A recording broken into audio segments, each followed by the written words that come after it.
was very fortunate. From the time I enlisted in the summer of 1941, I joined the 3rd Photo Mapping Squadron. And for the next couple of years, I was fortunate enough to be deployed on 3 different occasions. First to South America to map the air routes for troops going to Europe.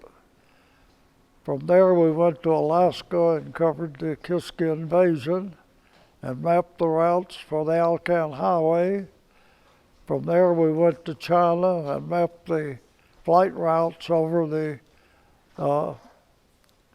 area known as the Hump, with Mount Everest off to the side.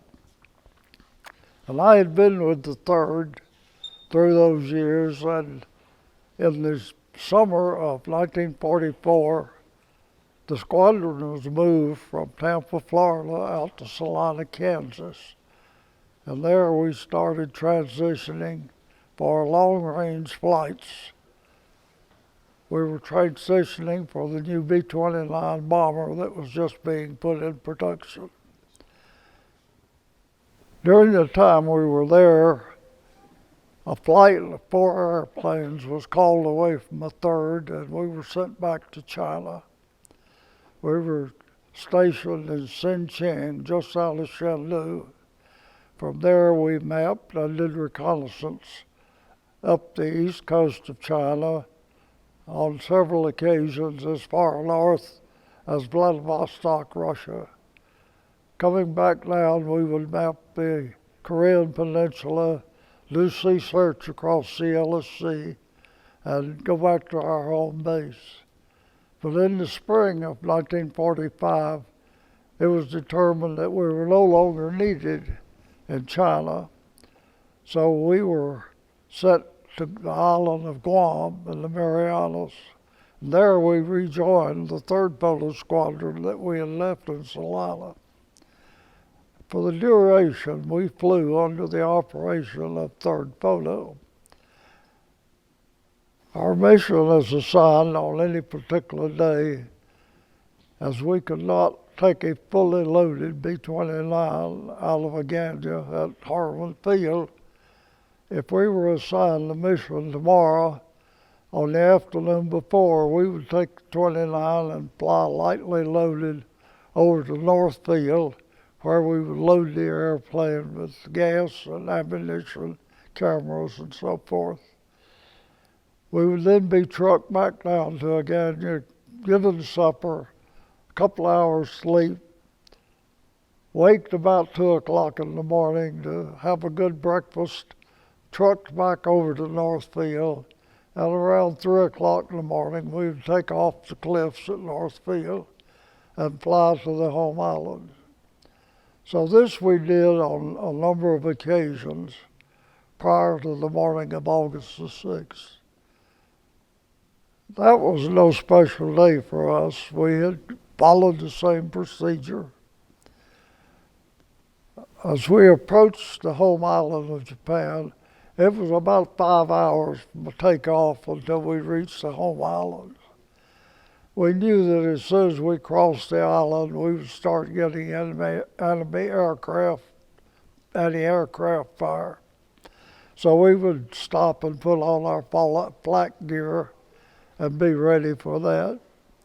But on the morning of August the 6th, at some point around 8:30 in the morning, as we approached the home island, the city of Hiroshima, one of the blister gunners just made the statement, somebody's headed for Iwo. Well, Iwo Jima was the nearest emergency landing field for bombers that got into problems. And it wasn't unusual to see someone headed in that direction. But that time of morning, we knew nothing as who was up there. As we approached the city, right after he had made this comment, and I don't know whether it was 10 seconds or a minute, there was a brilliant flash directly below the airplane, just as if someone had fired a great big flash bulb right in your eyes. officers up in the front were blinded temporarily, the boys out in the blister. My only position to see anything was straight between my feet, looking out the bottom of the airplane. And as I looked down, here was a tremendous cloud rolling up at us at a very rapid rate. It was something we didn't see every day, though we saw towns burning every day. This was different. So I just reached over and turned on my cameras and left them rolling. There was so much conversation in the gunnery compartment from the gunners asking what's going on that I got up, picked up a little handheld 4x5 camera, walked up into the blister and took pictures as we flew away of this cloud now thousands of feet above us. That wasn't our assigned target. To us, it was just something we saw. Not knowing what it was, we speculated that the plane probably had trouble, salvoed his bomb load, hit an ammunition dump, and that's what we were seeing. So we were just trying to verify for that crew that they had. We continued on our flight line up over the northern islands of Hokkaido, and it was late that afternoon before we got back to the lab at Guam. As normal, my job was to take my film, take it to the lab, and go back to squadron headquarters. But as I started in the lab that day, there were Marine guards on the gate. And I said, just throw your film down over in the corner. Well, I got into the lab and saw that Sergeant Johnny Dornblazer was running a roll of film across the plotting board. And on the 9x9 negative, there was just a small profile of that cloud. And I said, Johnny, what's that? He said, that's an atomic bomb. I laughingly said, well, if it is, we took portraits of it this morning. And somebody from behind me said, if you did, you'll be dead in the morning. So that was my first recognition of what an atomic bomb was. I left the film. I went back to squadron headquarters. This was August the 6th. September the 2nd, Japan surrendered. Absolutely incredible. The 5th of October, I was a civilian back here in Asheboro. So I had left Guam in such a hurry that I had never seen the film. Didn't know what we had really taken. It was some 40 years later that I saw that picture. I went to a reunion in Tampa, Florida, that the squadron was having a reunion, and I went down. As I walked into the hospitality room, there was a big display of photographs that one of our lab chiefs had absconded with and brought back to the States and made this display. And as I walked into the room and looked across, I saw exactly what I had seen coming up between my feet. I told my wife, that's the picture we took. Well, I walked over and read the inscription on it. It said Hiroshima, August 6, 1945. It showed the dock area of Hiroshima as the cloud came up. We could never claim it because, according to all reports from the military, there were only 3 aircraft there, and it didn't include ours. But after going to the reunions and over the years, I had often wondered where that film came from that I saw on the plotting board. And I found that 2 of our aircraft had been ordered to Tinian 2 weeks before the bombing and indoctrinated by the 409th as to what they were doing. But according to testimony from their living crew members, they were told to stay 50 miles away, and that's what they had done to take that picture. It so happened that my film was mixed with theirs in the lab, and my picture has their flight number on it. So this was confusing over the years. But coming back, I told this story, and I always said I can't prove it, but I'll tell you what happened. But I talked to a group up in Reedsville many years ago, and there was a fellow there who was, at that time, making tape recordings of veterans for the museum in Raleigh. And he asked if he could record the message. And so over the years, he and I got to be good friends.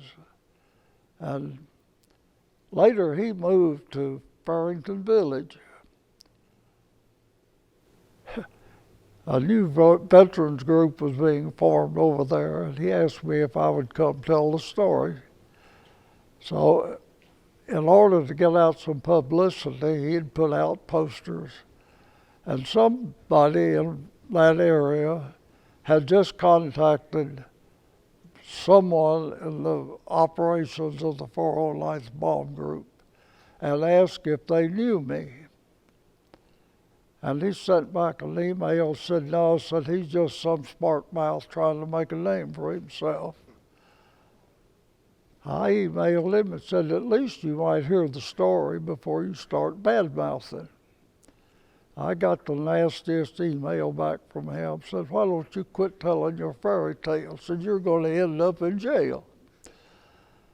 I'll come down and debate you. I didn't know anything to debate him about. I just knew where we were and what happened. This made the fellow who had invited me so mad that he spent the next 3 years investigating all the records. He interviewed anybody that could add to it and determined that, yes, we did. It's been a long story. There are still things I don't understand. In 2009, the museum in New Orleans sent a fellow, Joey Balfour, up to interview me. And he spent the morning doing just as we're doing here with an interview. He left me and went to Reno, Nevada and interviewed the operations officer. From there, he went to Dallas, Texas and interviewed the co-pilot. From there to Cleveland, Ohio and interviewed the only living gunner. A few months later, I get copies of these recordings with World War II museum design on them. But just 2 months ago, I was over at Pittsburgh with the fellow who did the investigating, and the only son of one of my gunners, only son, came down from New Jersey just to hear the conversation. And he said, I just tried to locate these recordings from the museum and said, I've been told they never existed, that there were no such, that this flight didn't happen. Why it's been such a secret, I don't know. Whether it was trying to protect someone or whether it's just the way it happened. My pilot died saying we were guinea pigs. I can't accept that. I think it was a pure accident because I don't believe anybody could have timed the flight that we left Guam, they left Tinian, and we both crossed the same city at the same time. So I go with the impression that it was an accident that's happened to many guys that were in the field that day. Just one of those things that happens, a good experience, caused a lot of questions over the years, but maybe someday we'll know all the answers. Well, we appreciate your time, and I appreciate you meeting us here today. That's my pleasure. So thank you so much for your service, Chief. Appreciate you. Sir, thank you. We appreciate you. Yeah, oh, glad to.